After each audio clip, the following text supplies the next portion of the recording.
Hi guys, your Friendtor Gopika is here, and in this video we will learn the proof of Pythagoras theorem and its converse. Okay, so the prerequisites of the theorem we already learned in the previous video.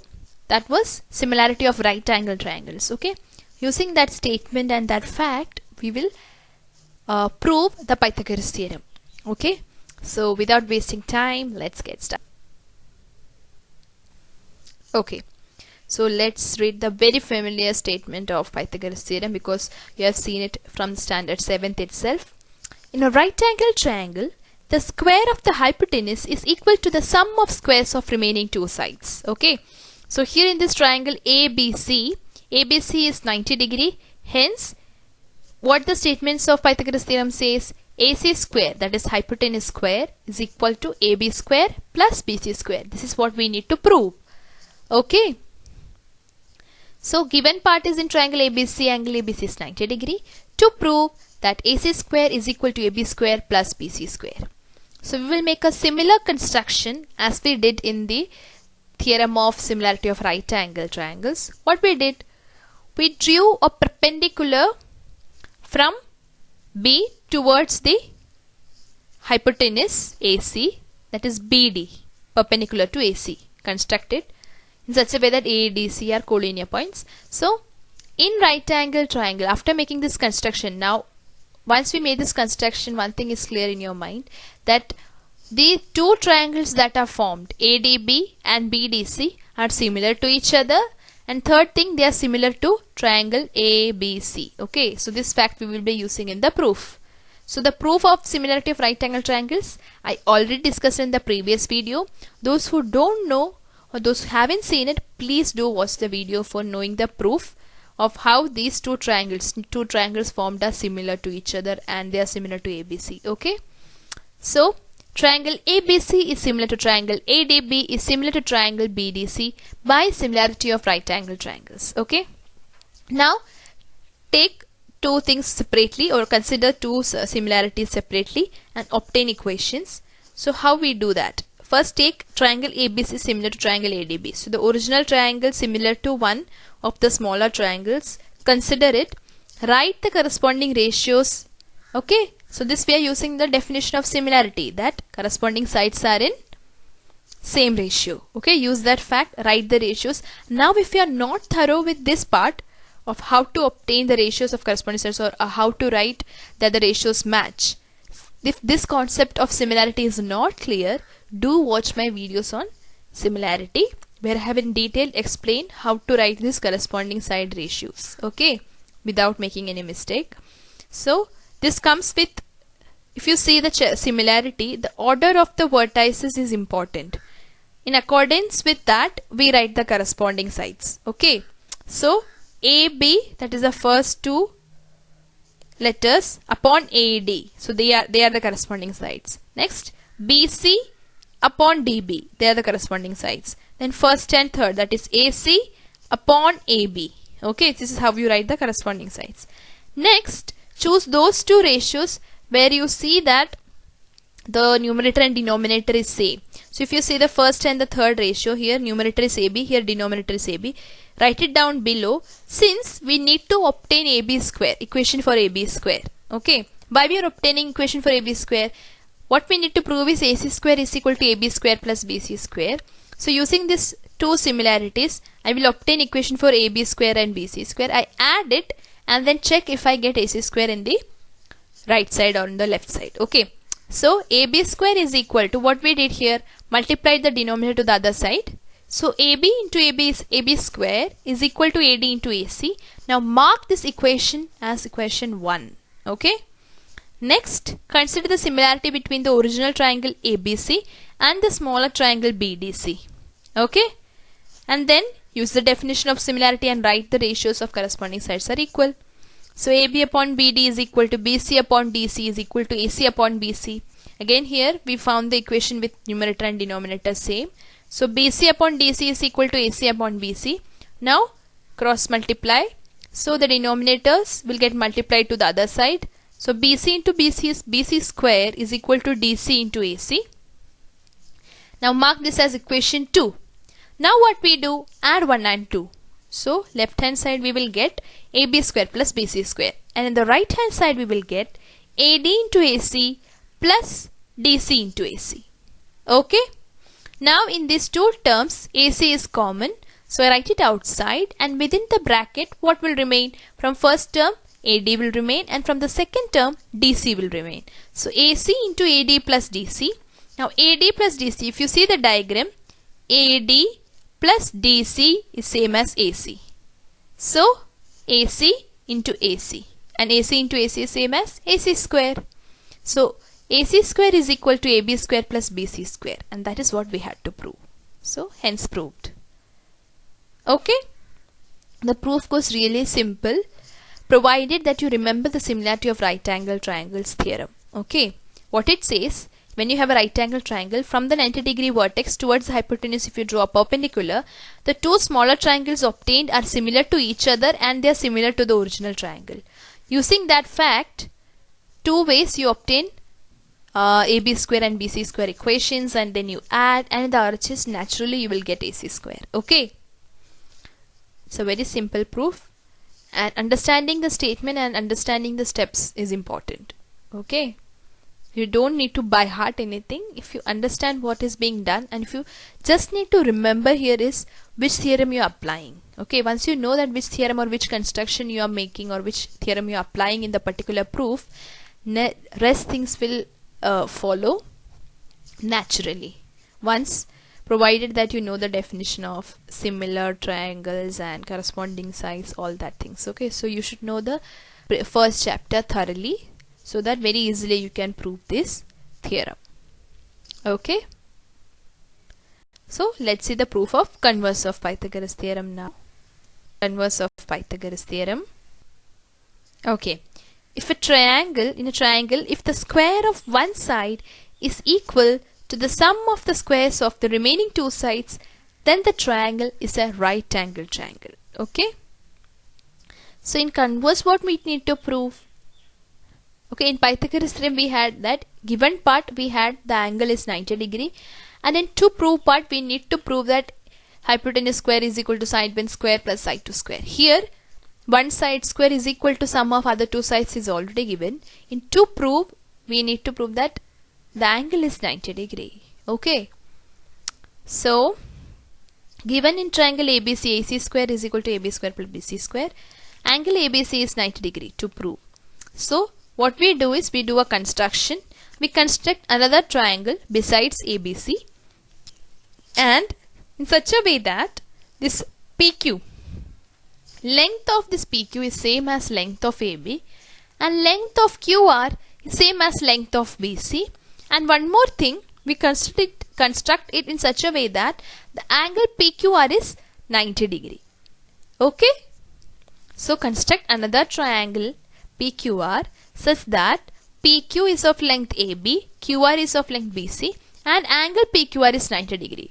Okay, and join PR, and we have constructed the triangle.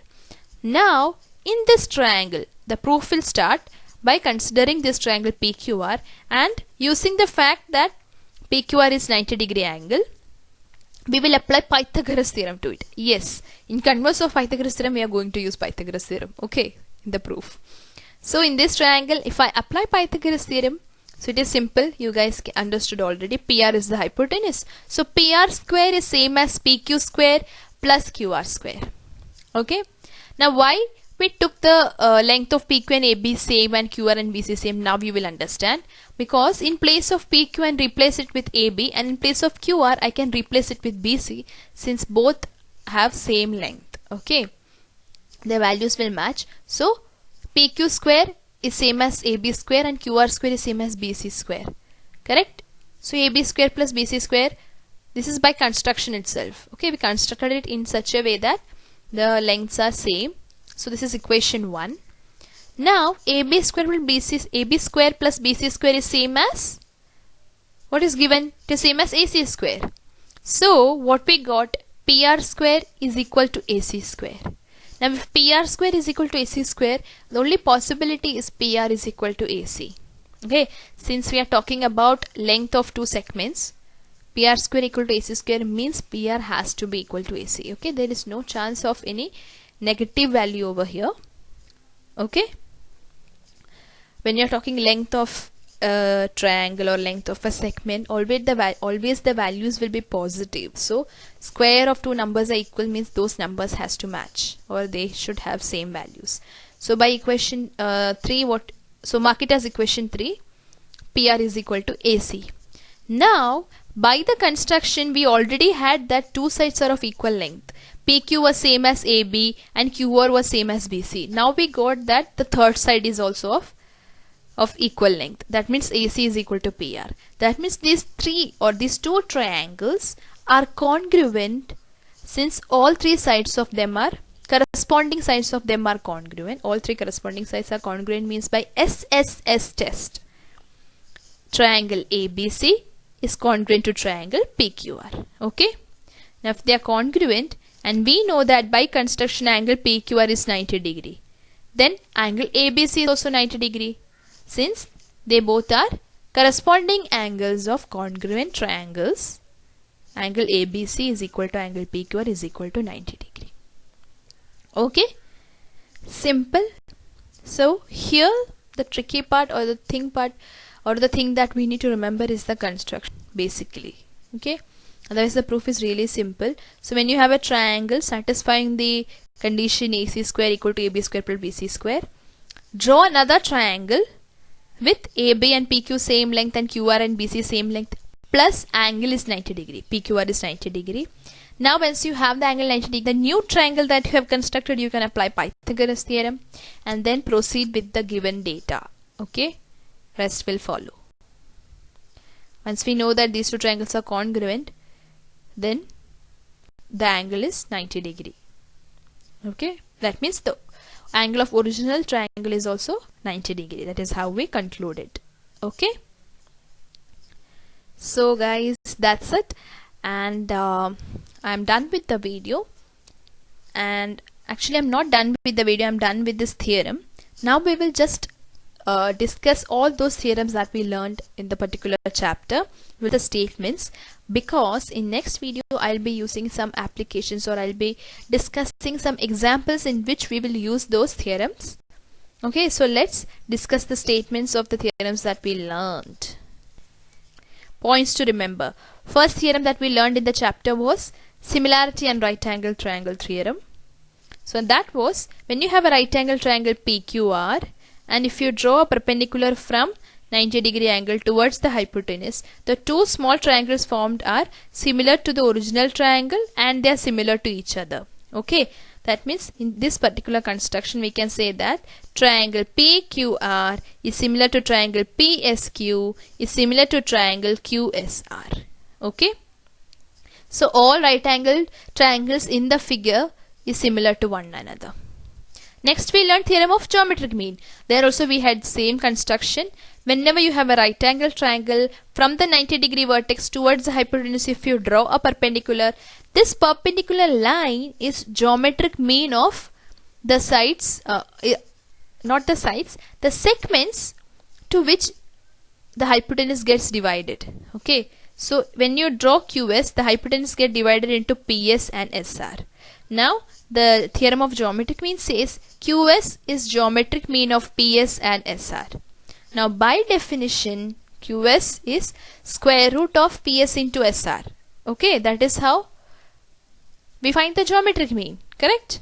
So if you have n values, n terms, then geometric mean of n terms will be nth root of product of the n terms. Similarly here you have two terms, that is PS and SR. Their geometric mean means square root of product of PS and SR. That means QS square is equal to PS into SR. Okay, segment QS is the geometric mean of segment PS and SR. That is what theorem of geometric mean says. So this, in the proof of Pythagoras theorem we did not use theorem of geometric mean, but there will be lot of applications or a lot of examples there wherein we will use this theorem. Okay, next, in very much this video we learned the Pythagoras theorem. The statement you are very familiar, proof also we learned. In a right angle triangle, the square of the hypotenuse is equal to the sum of the squares of the remaining two sides. That is what Pythagoras theorem says. What does converse say? If you have a triangle with square of one side is equal to sum of squares of the remaining two sides, then the triangle is a right angle triangle. Fourth thing that we need to revise is, we already revised in the recall part the 30, 60, 90 degree theorem. Here they are talking about converse of it. Okay, so in a right angle triangle, if one side is half of the hypotenuse, then the angle opposite to the side is of 30 degree measure. This is what converse says. Okay, so in 30, 60, 90 degree theorem, what they said was, angle side opposite to 30 degrees half of hypotenuse, and side opposite to 60 degrees root 3 by 2 into hypotenuse. Here in converse, what they say, if you have a side which is half of the hypotenuse of a particular right angle triangle, means that side is opposite to 30. So if you need to find angle opposite to a side which is half the length of hypotenuse, then you can say that it is of 30 degree measure. Okay, so this fact also we need to remember. So I'm done with the video. In next video we will solve few examples in which we will use all these theorems and properties, and then we will discuss the first practice set of this chapter. Okay, thank you for listening to me, guys. If you like the video, please share it with your friends, and please subscribe the channel, and please you can also follow us on Instagram and post your queries there. Or else, if you have any doubts regarding any videos or regarding mathematics, please write in the comment section. We will respond as soon as possible. Bye.